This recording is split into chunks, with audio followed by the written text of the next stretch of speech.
আন্তর্জাতিক নারী পাচার চক্রের হোতা আব্বাস সহ 4 জনকে গ্রেফতার করেছে আইনশৃঙ্খলা রক্ষা বাহিনী।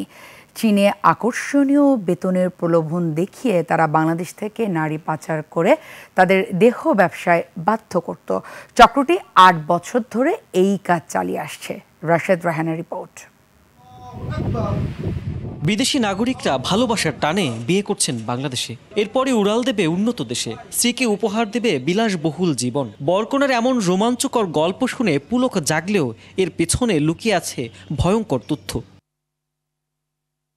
মোটা বেতনের লোভ দেখিয়ে এভাবে বিয়ের নাটক সাজিয়ে চীনে নারী পাচার করে আসছে এই পাচার চক্র। পার্লারে চাকরি দেওয়ার কথা বলে চায়না নাগরিকদের সাথে বিয়ে করিয়ে সেখানে গিয়ে বদলে যায় চক্রটি। তাদেরকে পতিতাবৃত্তিতে বাধ্য করতে চালায় শারীরিক নির্যাতন। এক নারী সেই চক্রের খপ্পর থেকে ফিরে এসে থানায় মামলা করেন।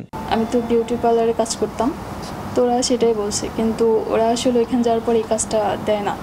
ব্রিফিংয়ে র্যাব জানায়, ভুয়া এনআইডি দিয়ে বিয়ে ও 4 ঘন্টায় পাসপোর্ট করে কয়েকদিনের মধ্যে পাচার করা হতো চীনে। উত্তরাতে কিছু চাইনিজ সিন্ডিকেটের সাথে তাদের পরিচয় আছে, সেখানে এই মেয়েদেরকে নিয়ে যাওয়া হতো এবং পরিচয়ের মাধ্যমে একটা পর্বে তাদেরকে দুইটা ওয়েতে সাধারণত বিদেশ পাঠানো হতো। একটা হচ্ছে যে চাইনিজ নাগরিক কর্তৃক তাদেরকে এখানে বিবাহ করানো।